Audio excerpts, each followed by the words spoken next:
El área de un triángulo. Para estudiar cómo calcular el área de un triángulo, tenemos aquí diferentes configuraciones. ¿Sí?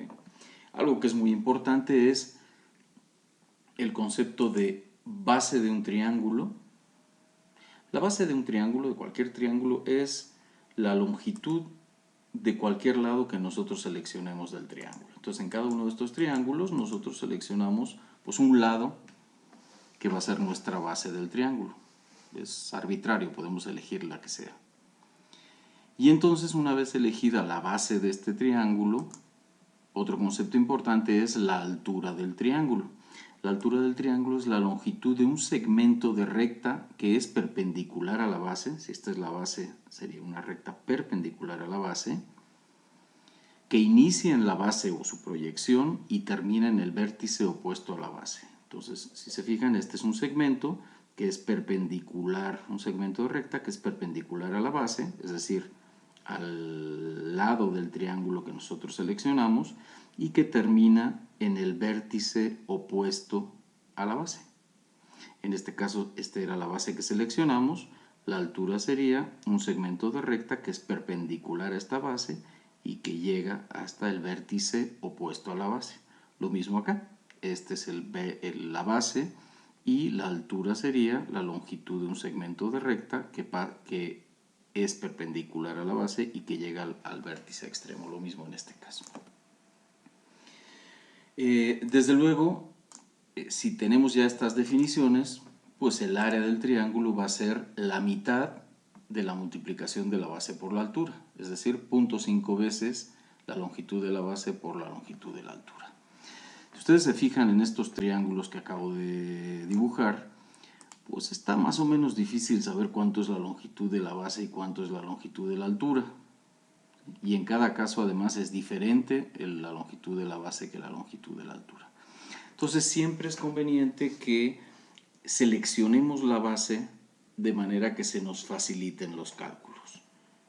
Por ejemplo, aquí están otra vez dibujados los mismos triángulos y vamos a seleccionar convenientemente el lado del triángulo que es horizontal, porque generalmente la dimensión es más fácil de calcular o viene dada, ¿no? Cuando tenemos un triángulo de esta manera, ¿no?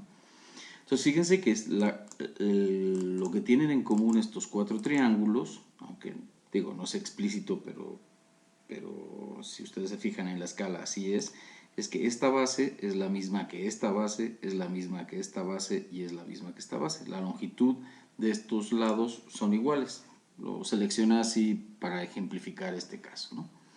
Entonces yo, por ejemplo, en el primer triángulo podía haber elegido esta como base y esta como altura, pero también podía haber elegido esta horizontal como base y esta vertical como altura. Es mucho más fácil seleccionando la base que sea horizontal o vertical, porque la altura, al ser perpendicular a la base, bueno, si la base es horizontal, la altura es vertical, ¿sí? Entonces no es tan difícil calcular la altura a través de que el ángulo recto, etcétera. Entonces, por ejemplo, en este caso, si esta es la base, esta es la altura, si esta es la base, esta es la altura, si esta es la base, esta es la altura. Tenemos triángulos donde el vértice opuesto a la base resulta que pues se aleja de la base. No está, digamos, su proyección sobre la base no está en esta misma base. En estos casos lo que hacemos es continuar la base, proyectarla, y entonces la altura sería de nuevo el segmento de recta que une el vértice opuesto a la base con la base o su proyección, pero en un ángulo de 90 grados, ¿sí? Entonces esta altura es un segmento perpendicular a la base o a la línea que contiene a la base y que inicia en esta línea y termina en el vértice opuesto a la base. Es importante hacer notar que la longitud de la base continúa siendo la longitud del lado, no la continuación del mismo, ¿sí? Entonces en este caso la base es esta. Fíjense que en estos cuatro triángulos la base coincide y yo puse que el vértice estuviera alineado en la misma línea. Por lo tanto, esta base la base de todos estos triángulos es la misma, la altura de todos estos triángulos es la misma, por lo tanto el área de cada uno de estos triángulos, digamos el área de todos estos 4 triángulos es idéntica. De esta configuración es fácil observarlo, de la configuración o de la selección de bases de altura de estos 4 triángulos, pues es casi imposible apercibirse de que el área es la misma. Entonces sí es muy importante siempre hacer una selección adecuada de la base para que se nos faciliten los cálculos. De todas maneras, si se hace con una selección cualquiera, el cálculo tiene que dar exactamente el área también. Ahora, ¿qué sucede cuando tenemos un triángulo donde pues, no tenemos realmente ninguno de los lados horizontal o vertical y las dimensiones pues, son horizontales o verticales? ¿Sí? Es decir, las dimensiones que no estén alineadas en ningún caso con alguno de los lados del triángulo. Bueno, podemos hacerlo de diferentes maneras, pero una manera más o menos sencilla es trazar un rectángulo que contenga el triángulo, ¿sí? De manera que los vértices del triángulo estén en algún punto del rectángulo. De preferencia que uno de los vértices del triángulo esté en uno de los vértices del rectángulo, como se indica acá. Entonces aquí ya es una cuestión muy fácil porque para obtener el área de este triángulo que queríamos obtener, pues simplemente tendríamos que calcular el área del rectángulo y ese área del rectángulo quitarle el área del triángulo A, del triángulo B y del triángulo C. Aquí se ve que es más fácil manejar las dimensiones. Vamos a asegurar las dimensiones. Por ejemplo, aquí tenemos que esta dimensión es 2.7. Nos faltaría conocer esta para conocer el cateto de este triángulo.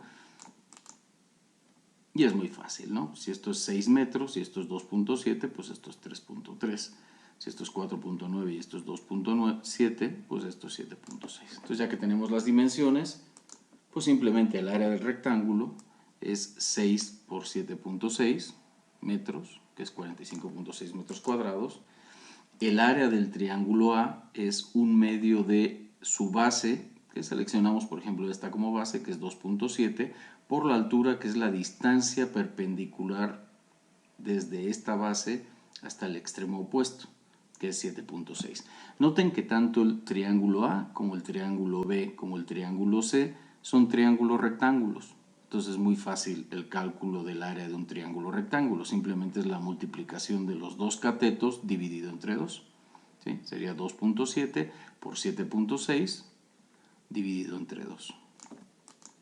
El área del triángulo B, de nuevo también es un triángulo rectángulo, sería 3.3 por 4.9 dividido entre 2. Y el área del triángulo C es 6.0 por 2.7 dividido entre 2. El área del triángulo que estamos buscando simplemente sería el área del rectángulo total menos el área del triángulo A menos el área del triángulo B menos el área del triángulo C. Sustituyendo, obtenemos el resultado.